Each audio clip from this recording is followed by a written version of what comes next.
Hello friends, welcome back to my YouTube channel सेल्फॉस academy. Last video में हमने present perfect continuous tense के दो पार्ट्स को सीखा था। कौन कौन से आपको याद ही होंगे, एफर्मेटिव और नेगेटिव।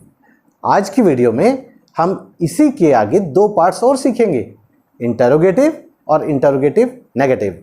तो चलिए शुरू करते हैं इंटरोगेटिव सेंटेंसेस से।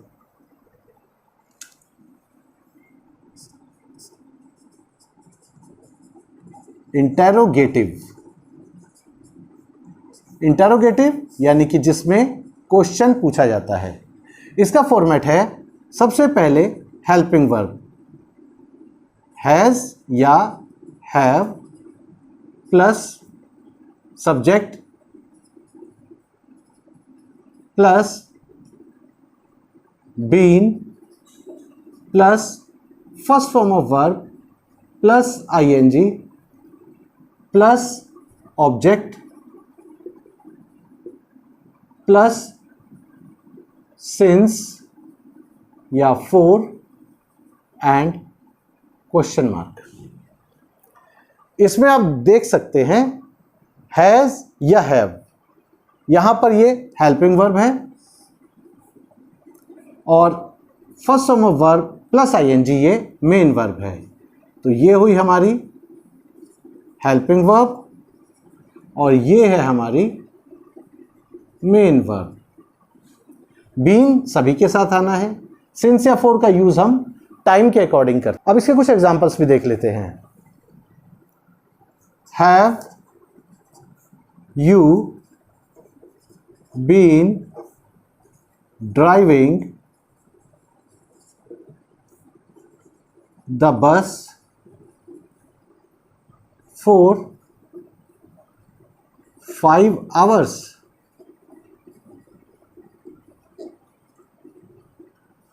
इसका जो हिंदी में मीनिंग है वो बनता है, क्या आप 5 घंटे से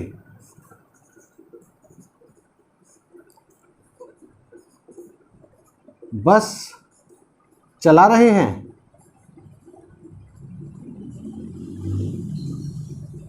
जैसा कि इसको देखने से पता चलता है कि इसमें एक्शन जो है वो बस चलाने का है, ड्राइविंग का है। तो जो ये एक्शन हो रहा है ये 5 घंटे पहले शुरू हुआ था और अभी भी ये चल रहा है, ऐसा इसमें आभास होता है। तो अकॉर्डिंग टू फॉर्मेट सबसे पहले हमने हैव का यूज़ किया क्योंकि सब्जेक्ट हमारे पास यू है और यू सब्जेक्ट प्लूरल ग्रुप से है तो हैव का यूज़ किया। बीन आना ही है सभी सेंटेंसेस में। उसके बाद ड्राइविंग जो कि मेन वर्ब है, ड्राइव से बनी है ड्राइविंग, ड्राइव में आईएनजी लगाकर, और ये मेन वर्ब आई। उसके बाद ऑब्जेक्ट है बस और फिर यहाँ पर फॉर का यूज़ किया है क्योंकि आगे जो टाइम दिया है वो 5 आवर्स है। 5 आवर्स का मतलब पीरियड ऑफ टाइम, यानी कि समय की एक अवधि है 5 घंटे की, इसीलिए यहाँ पर फॉर का यूज़ किया गया है। चलिए और एग्जाम्पल देखते हैं। Has he been making chart since last night? इसका मीनिंग हुआ, क्या वह पिछली रात से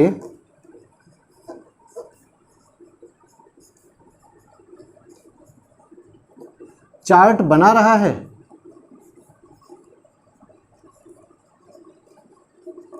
इस सेंटेंस में हम देखते हैं कि जो एक्शन शुरू हुआ वो पिछली रात को शुरू हुआ और अभी भी जारी है। ऐसा पूछा जा रहा है कि क्या वह पिछली रात से चार्ट बना रहा है, यानी कि एक्शन अभी भी क्या जारी है। तो इसमें पिछली रात होने की वजह से एक्शन को पहले से ही शुरू किया गया है। हम देखें फॉर्मेट के अकॉर्डिंग सबसे पहले हेल्पिंग वर्ब हैज़ है क्योंकि यहाँ पर सब्जेक्ट हमारे पास ही है। ही सिंगुलर नाउन है इसीलिए यहाँ पर हैज़ का यूज़ किया गया है। बीन सभी के साथ आना है। मेकिंग जो कि मेन वर्ब है, मेक से बनी है मेकिंग, तो ये मेन वर्ब है। उसके बाद चार्ट ऑब्जेक्ट है और सिंस या फॉर का यूज़ टाइम के अकॉर्डिंग, क्योंकि यहाँ पर पॉइंट ऑफ टाइम है लास्ट नाइट। लास्ट नाइट यानी कि पिछली रात, इसमें कोई समय की अवधि नहीं दी, पिछली रात एक पॉइंट बता दिया जी पिछली रात से, तो यहां पर इसीलिए सिंस का यूज किया गया है। इंटेरोगेटिव नेगेटिव,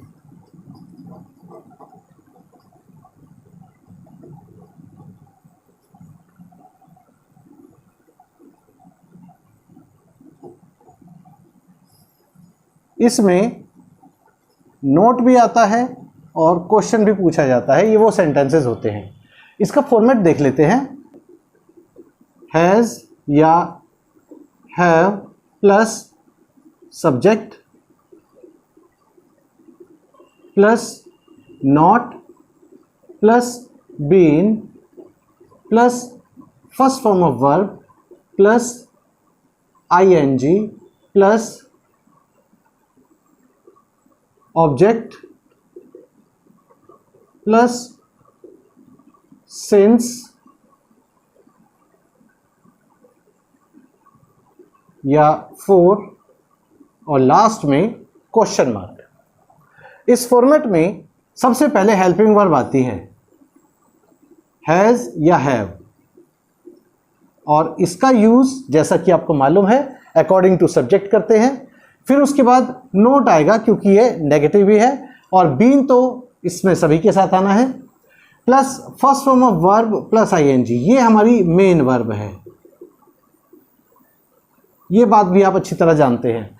फिर उसके बाद ऑब्जेक्ट आता है और सिंस या फॉर, अब तो आपको ये समझ आ ही गया है। सिंस का यूज होता है पॉइंट ऑफ टाइम के साथ और फॉर का यूज होता है पीरियड ऑफ टाइम के साथ। तो चलिए अब कुछ एग्जांपल्स देख लेते हैं इसके। हैज द गार्डनर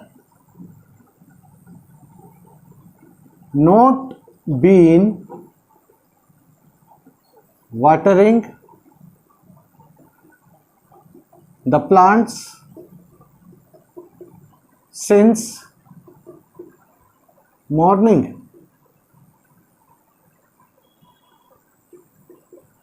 इसका मीनिंग बनता है, क्या माली सुबह से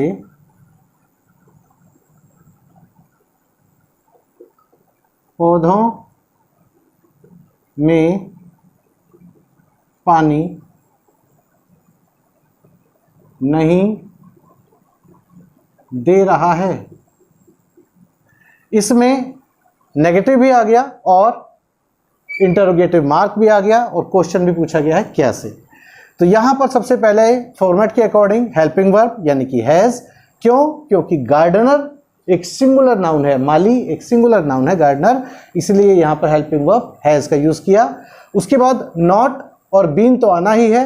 वाटरिंग जो कि मेन वर्ब है, वाटरिंग वाटर से बनी है, वाटरिंग यानी कि पानी देने को वाटरिंग कहते हैं। वाटर का मीनिंग तो पानी होता है, लेकिन पानी डालना उसको वाटरिंग कहते हैं।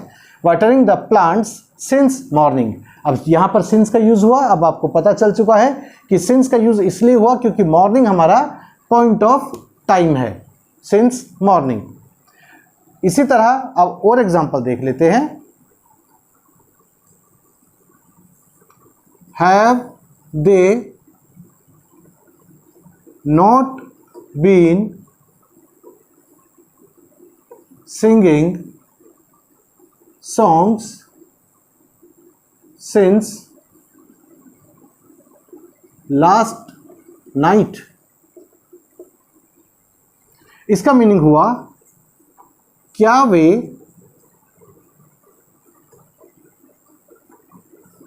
पिछली रात से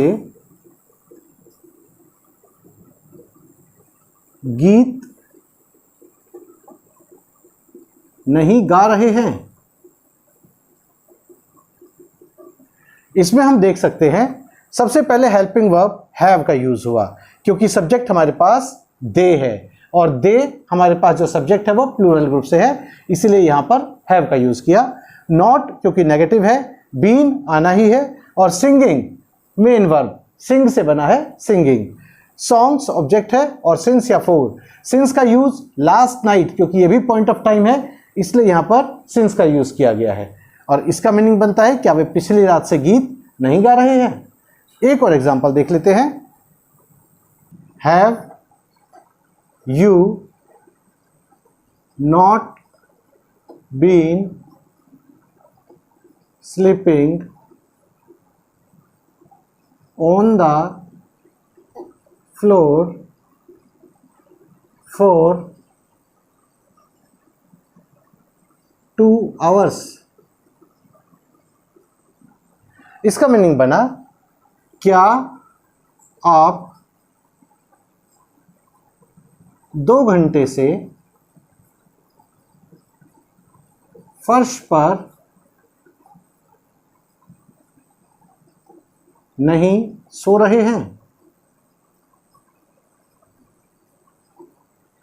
इस सेंटेंस में आप देख सकते हैं, सबसे पहले हमने हेल्पिंग वर्ब हैव का यूज किया है, क्योंकि सब्जेक्ट हमारे पास यू है और यू एक प्लूरल ग्रुप से आया हुआ सब्जेक्ट है, इसलिए हम हैव का यूज करेंगे।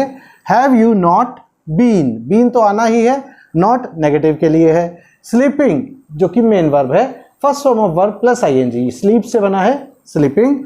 ऑन द फ्लोर, फ्लोर इसमें ऑब्जेक्ट है। फॉर 2 आवर्स, क्योंकि यहाँ पर 2 आवर्स दिया है, यानी कि period of time, period of time के साथ हम फॉर का यूज करते हैं, इसलिए यहाँ पर फॉर का यूज किया। तो इसका ये जो सेंटेंस बना, have you not been sleeping on the floor for 2 hours, इसका मीनिंग बना कि आप 2 घंटे से फर्श पर नहीं सो रहे हैं। तो इस तरह प्रेजेंट परफेक्ट कंटिन्यूअस टेंस में इंटरोगेटिव नेगेटिव के एग्जांपल्स आपने देखे, फॉर्मेट को भी आपने समझा, और सब्जेक्ट के जो हेल्पिंग वर्ब का यूज़ होता है सब्जेक्ट के साथ वो आप समझ चुके हैं। और उम्मीद है सिंस या फॉर का यूज़ भी आपको अच्छे से समझ आ गया होगा, आप इसको कभी भूलेंगे नहीं, क्योंकि सिंस का यूज़ होता है पॉइंट ऑफ टाइम के साथ और फॉर का यूज़ होता है पीरियड ऑफ टाइम के साथ। अब उम्मीद है कि आपको ये चीज़ें समझ आ गई होंगी। आप इसको अपनी नोटबुक में नोट कर लीजिए, अच्छे से याद कीजिए, समझ लीजिए, और नए नए सेंटेंसेस बनाकर इस फॉर्मेट का यूज़ करते हुए नए नए सेंटेंसेस बनाकर आप इसकी प्रैक्टिस कीजिए। अपने फ्रेंड्स के साथ भी आप शेयर कीजिए इन चीज़ों को, और उनके साथ मिलकर आप नए नए सेंटेंस बनाइए, इंटरेक्शन कीजिए, कुछ बोलने की भी प्रैक्टिस कीजिए, ताकि आपके अंदर कॉन्फिडेंस डेवलप हो सके और आपकी इंग्लिश की इम्प्रूवमेंट और अच्छे से हो सके। तो आज हमने ये 2 चीज़ें और समझ ली, तो कुल मिलाकर हमारा प्रेजेंट परफेक्ट कंटिन्यूअस टेंस अब कंप्लीट हो गया है। अब इसके कुछ सेंटेंसेस मैं आपको ट्रांसलेशन के लिए दे रहा हूँ, आप उनको अपनी कॉपी में नोट कर लीजिएगा और उनको अच्छे से आप समझते हुए उनको ट्रांसलेट कीजिए। तो ये है वो सेंटेंसेस जिनको आपको ट्रांसलेट करना है। अब आप इन सेंटेंसेस का स्क्रीनशॉट ले लीजिए, अपनी नोटबुक में इनको नोट कीजिए और फॉर्मेट के अकॉर्डिंग आप इसको ट्रांसलेट कीजिए। इन सेंटेंसेस के आंसर्स आपको नेक्स्ट वीडियो में मिलेंगे। तब तक के लिए स्टे होम, स्टे सेफ।